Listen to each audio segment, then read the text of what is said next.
just after they'd released Operation Save the Humans. So it was a crazy show out of Manuel Lutheran. Yeah. And so we played at that. It was a huge crowd. And I don't know, when we played at it, you sort of felt special, like they treated you, like Sam and all the whole crew, they treated you like you were a champion. There's like food. First time I've been to a show where people provided good food backstage. Yeah. They did a professional like video of like the show and then gave it to us later on. Yeah. And that sort of thing. And you just felt like, you know, someone was giving you a big like chance here, and then you played in front of a huge crowd of people as well. Like Nathan was saying, it's just the best feeling, like to have people singing along and yeah. Just a great crowd atmosphere. I thought it sounded like they did really well. They did the whole backstage well. Even water too. Yeah, that's it. They did it all right, didn't they? Yeah. I think when on the last one that they did, they sort of probably stretched their staff a bit thin. Yeah.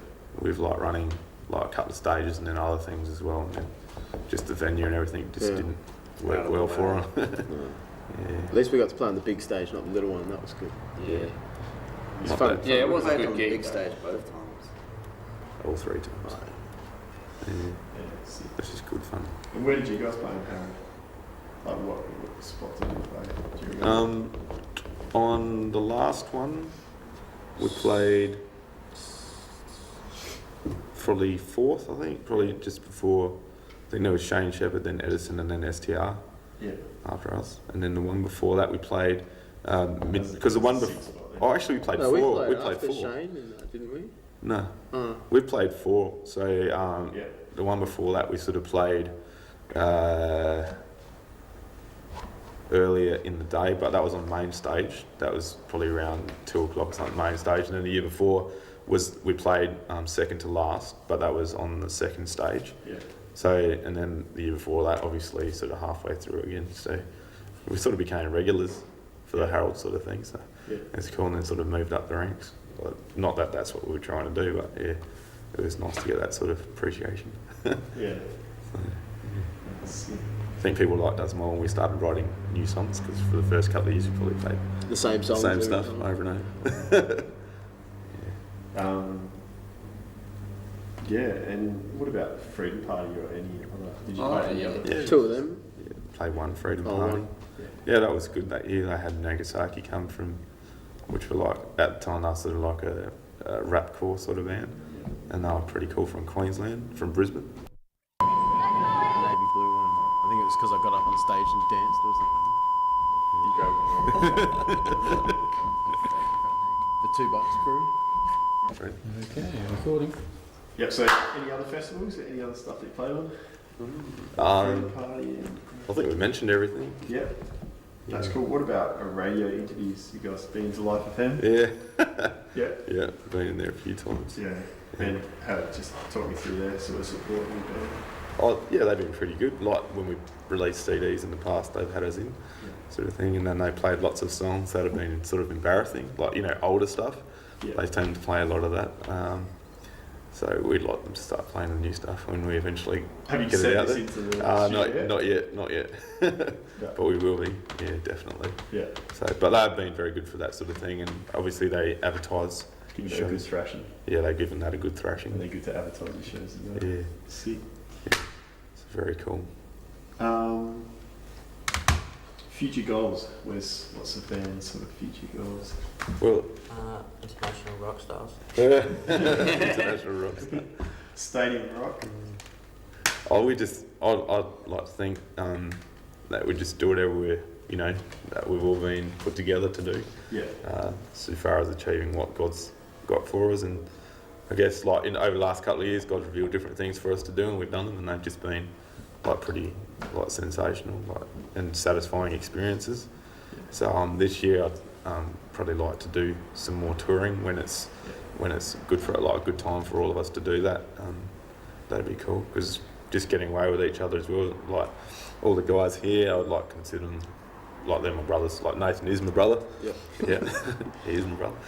But the other guys that are in the band, like we're pretty close. You know, like Levi was a stranger to me probably about 4 or 5 years ago, but now we're pretty good mates. Yeah, the same with Joel and Jade. I've known for a long time now. So yeah, so it's cool. Like to do that and to have maximum impact as well.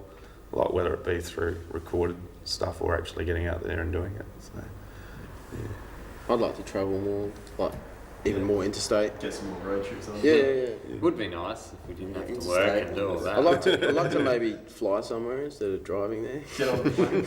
Nathan flies while we drive there. Yeah. Get the flight. Driving takes it out, yeah. It is fun though. There's lots of fun stories from driving. Yeah. We're not allowed to say them. Oh, yeah, we haven't done road trips. Stories. Any car stories? How fast Aaron could get his Skyline in Mount Gambier. Your R33 Skyline. While we're And- standing naked on the road. Yeah. I put my high beams on. These two guys are standing with their clothes not on.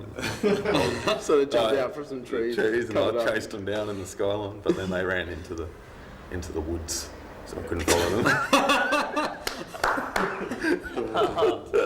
So yeah, so no real near-death experience. There was one. I was driving in the station wagon, driving past this truck, and the suction from like the wind coming off the truck actually sucked the car like underneath it. So I dipped underneath, and then I'd pull it out, and then the car's just throwing itself around about 120 k's an hour. Yeah. It's just It's Yeah.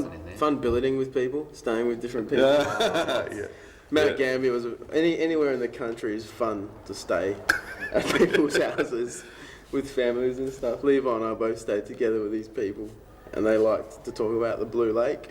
Yeah. If you're watching, how you going? I'm not paying you out. Yeah, sure.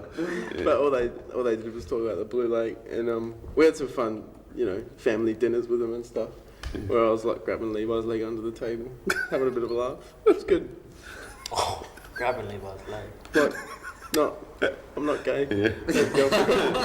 And a place that me and Jade stayed at, this guy took us out there in the middle of the night, and he took us down this sort of gravel road, and then we ended up at a dead end, and he gets out the car, and we were totally convinced that he was going to kill us. Like it was like that full, like Texas Chainsaw Massacre out in the middle of nowhere sort of situation. Yeah. And so he knocked on the window and wound it down about that much, so he could talk to us. And then we went to his place, and they had this dog, man. Do you want to tell them about the dog, Jade? Was that in Yeah. Whyalla? No, Mount Gambier. Oh, the dog. Yeah, the dog was just a serial rapist. There was a couple of female, possibly even male dogs. Jade's leg. We probably can't. No, didn't have a go at me. Probably can't. They use have that footage. nice fresh milk straight from the cows. Too. Yeah. And while they stayed at that place, Levi and I stayed at this guy's house, and he had like full-on wicked bed set up, PlayStation, all this food and stuff, and they stayed in some shed with a happy dog. Farming people. And we like stayed in this full modern sort of place. These people didn't have a phone, they had a CB radio. Yeah. Yeah, That's how that's far. how they far were. out it was. Yeah. Yeah. Yeah, but that was cool. It was like, half an hour from the town. And anything they ate, they put treacle on it, I think. Is that right? It's not There you Yeah. go. Yeah. Sounds like a good story. Yeah. As far as like Christian music and stuff, like any future, like if you could sort of grab Christian music in Australia and do with it what you wanted to do, where would you sort of dream it goes? What's your vision for Christian music? Tough question. I reckon It would like be more of it, influence in secular Yeah, music. it'd be nice if there was a lot of big ones so that Yeah. we can have more influence and also make a living off of it instead of having to work. Yeah. you can see like sort of worship albums, like whether it be like Planet Shakers or like Hills, like you're seeing at the moment, they're sort of starting to break into charts and stuff in terms of their selling and that. Yeah. They're starting to do a big thing. I mean, one thing I'd like to see, and I think it's pretty real, not in the immediate future, is to see, something like in certain terms of Christian music become its own sort of like genre and like when it comes to the arias and stuff like that, Australian recognised music and stuff, like where that can be a sort of category in their Christian music and albums and Christian sort of bands, Yeah. I think. Yeah, because how good is like all the worship stuff coming out, and then like it's good to see like those like American big bands are starting to come out here. Yeah. And Yeah. it'd be awesome to see like third day and switchfoot really cracking. Yeah. stuff, haven't Yeah, they? they have. They've done, and if they can do it, why can't it be Yeah. done here? There used to be hardly any like that you know of, and now every second band I listen to, like that Aaron plays in the car, and I've never heard of them, but and they sound really good. And he says they're a Christian band, so even better. Because I don't know if you know much about the American scene, like, but the American scene is huge, the American Christian scene, Yeah, and they're playing in clubs, and they're like the club, like it's just really grown and growing and growing. And I guess like it'd be good to sort of see Australian, like Yeah, be good to see Christian bands not just playing Christian shows.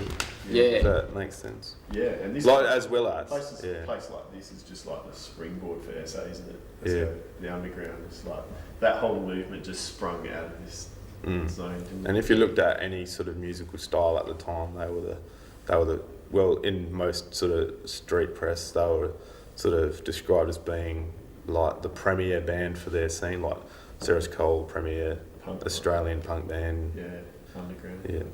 yeah, that sort of thing, which is well, that's fantastic. Yeah. Because if you look at that band, they had massive influence on a lot of kids. Like even well, they had influence on us as well. But like I think Sarah's Cole. there was no shortage of Seraph Cole t-shirts. In a way, when you go down and run them up. I feel like in a way, Sarah's Cole ignited the movement. Like you saw, I don't know if you have embodiment, and they were just like the foundation. There was all this hardcore build up, and that was just like an amazing foundation. And then maybe it was when Seraph's Cole and embodiment almost played together. It almost just went boom, like I don't know. That's sort of how I saw it, but you might see it differently. Yeah, like, I just saw it just really just like almost go doof like this, Yeah, that's right. I reckon it did. Yeah, at that time. You wouldn't miss a show if they were both. You saw embodiment. Seraph's Cole was just like boom.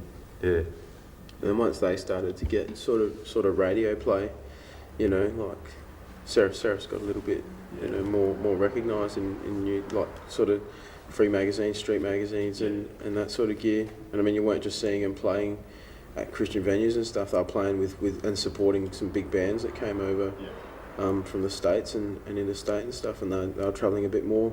Yeah. So that's cool. And I'm sure if they still kept going, they probably would be doing some even bigger, better things now. Cool. Minute silence. Just to wrap up, just any other things you want to say about dreams or visions for music?